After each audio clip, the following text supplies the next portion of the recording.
BCA sold me a stolen car. And this is what happened next.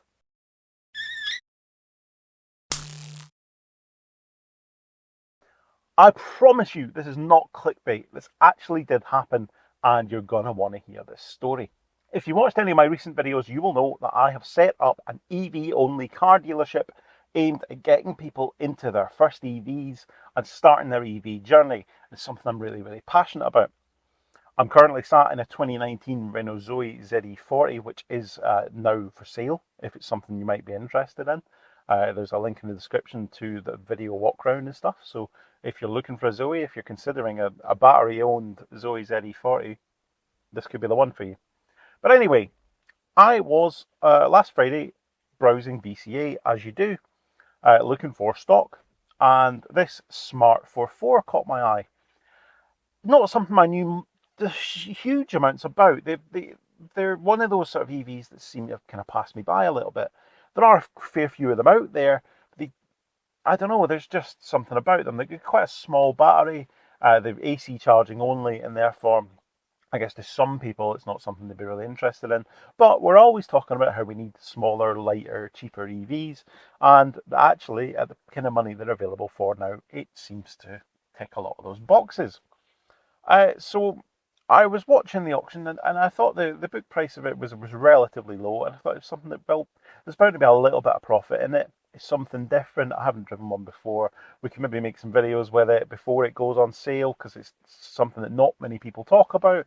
And so I thought, yeah, we'll have a bid and we'll see, if I can win it for a decent price, if there's enough margin in it, it could be worth a go. And lo and behold, I did win it. It was over at BCA in Enfield. I couldn't really be bothered with the journey back with it, with AC only charging, and I think like a 60 to 80 mile range, a bit like a Zoe ZE22 type capability. I thought, I can't really be bothered, I'll just pay them for transport. So as soon as I won the auction, selected the transport option, I paid the invoice and thought nothing of it. I posted on Twitter about it, saying, I just bought a Smart ForFour. They seem a bit undesirable. Does anybody know anything about them? And somebody replied to my tweet saying, you might want to look a bit closer at this one because it appears to be stolen. Now, they say you should always do an HPI check when you buy a car, and I fully agree with that. Now, I'm not sponsored by Car Vertical or any of those other checking companies that people plug on YouTube all the time, but checking the history of a car that you buy is really important. Every car that I sell, I do run a check on it before it goes to its new owner, and I provide that with every car to prove it doesn't have outstanding finance, it's never been written off, it's not stolen, and all the other stuff that these history checks will provide for you. But I don't do that before I buy a car from auction, because you don't win every car you bid on. And if you're running a check, which you have to pay for, even at trade rates, that money is going to mount up. You're burning through money by checking every car you're going to bid on. It's not really feasible. And if you're buying from a reputable car auction house like BCA or any of the other big names, they do those checks on your behalf. Every lot that they sell should be HPI checked, and they should obviously not accept a car for entry if it's stolen, but not sell a car without outstanding finance and all that stuff. That would need to be cleared off before it was sold. That is one of the reasons why when you buy a car from an auction house, you pay quite a considerable fee to the auctions as a buyer. I think on this one, so the hammer price was £4,900, and there's about £400 of fees on top of that. So you're paying a considerable amount to the auction house for their services. And one of those services is making sure there's clear and absolute title to any goods that they're selling. So this come to light on Twitter, and I said, oh shit, this isn't good. So I then run an HPI check and confirmed with my own eyes that yes, the vehicle had a stolen marker on it. On the 2nd of July, it was reported stolen to the Metropolitan Police, and it was on the police national computer as a stolen vehicle. And so this obviously creates a problem. I mean, no interest whatsoever in taking delivery of a car that is marked as stolen for obvious reasons. So almost immediately, the next morning, Saturday morning, I was actually at Gloucester train station getting on a train to go to another BCA branch to pick up another Zoe, which is a ZE22. It's in getting its wheels refurbed at the moment, but that's by the by.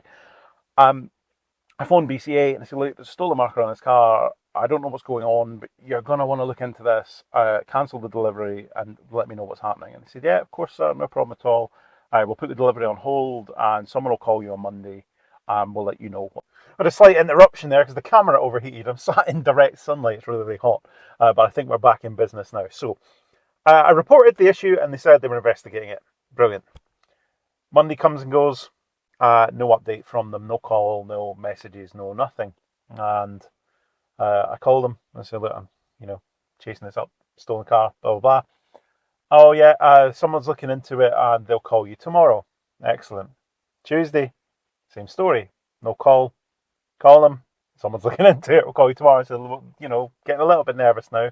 I have paid for the car and you're not really telling me what's going on with it. So, if it is stolen, I don't want it, and obviously, and therefore I'd like my money back. But fine, I'll wait. That's absolutely fine. Someone's going to call me tomorrow. No problem at all. Wednesday comes. Same story. No phone call. And late on Wednesday, I call them and say that, what is going on here? I want to rescind the deal. I've got no interest in a car with a murky title. Can we get someone to jump on this and give me a call? And I'm quite amazed at this point that what I perceive, at least, as quite a serious issue is not really being taken seriously by anybody. It's just getting sort of passed from pillar to post and nobody's really doing anything about it. And it's not really what I expect. As I said before about those really expensive fees, you would expect them to be working for the money and doing something about it. At the end of the day, if they've sold something they've got no legal right to because it's stolen, then that should be fairly straightforward, right? The sale should be cancelled and that should be it. And then they need to do whatever they need to do to have the police deal with the car.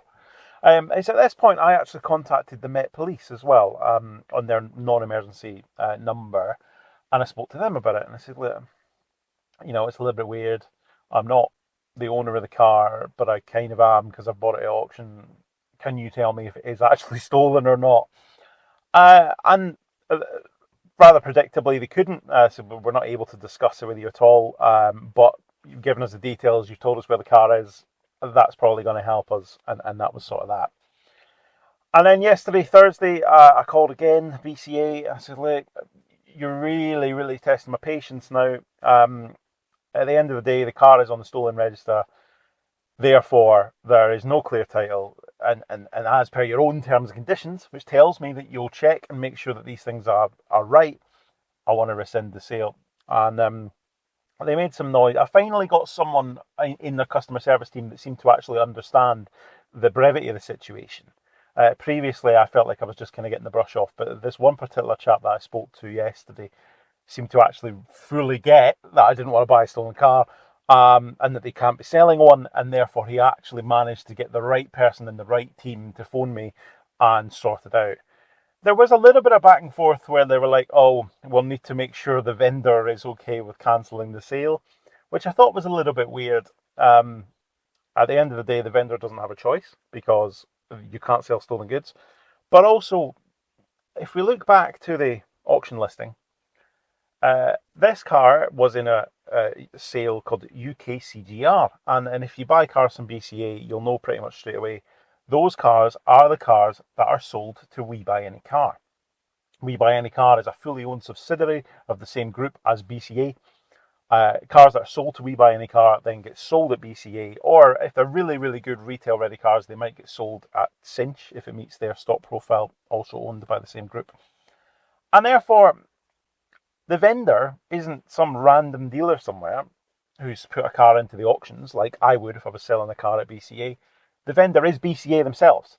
So there's no consultation with the vendor as to whether they want to cancel the sale or not, because you are the vendor, essentially. Yes, it's another subsidiary company or whatever, but that kind of stuck in my throat a little bit. But at the end of the day, they were finally making the right noises, and they have now agreed they're cancelling the sale and they're refunding me. And I've had all the paperwork through to confirm that, credit notes, sort of supplier invoices where they're paying me for the car again. And the money hasn't landed in my account yet. I'm still out of pocket, but we're fairly confident now it is actually going to happen.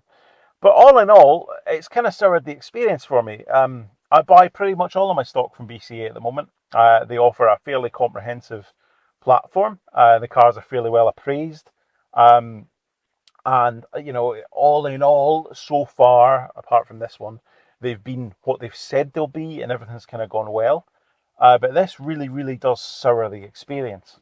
I'd be really interested to know what you think of this. I mean, I think the whole thing's pretty farcical. I'd love to know what the real story is, because if this car was sold to We Buy Any Car, and then subsequently reported as stolen, then that's a pretty weird situation. So let me know in the comments what you think the most likely thing is that could have happened here. Because if you look at the car, it went untaxed on the 2nd of July, and that's the same day it was reported as stolen. So it suggests to me it was sold to the trade that day and then later reported stolen, which is a pretty weird situation. So I'd love to hear what your theories might be about how that happened. But I guess this is just one of the many challenges along the way as I embark on this journey to set up a car dealership. On the whole, it's going quite well so far.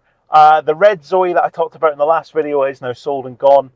We've got this 2019 Zoe ZE40, which is now ready for sale and coming to an advertising platform near you. So if you're interested in a Zoe ZE40, do give me a shout.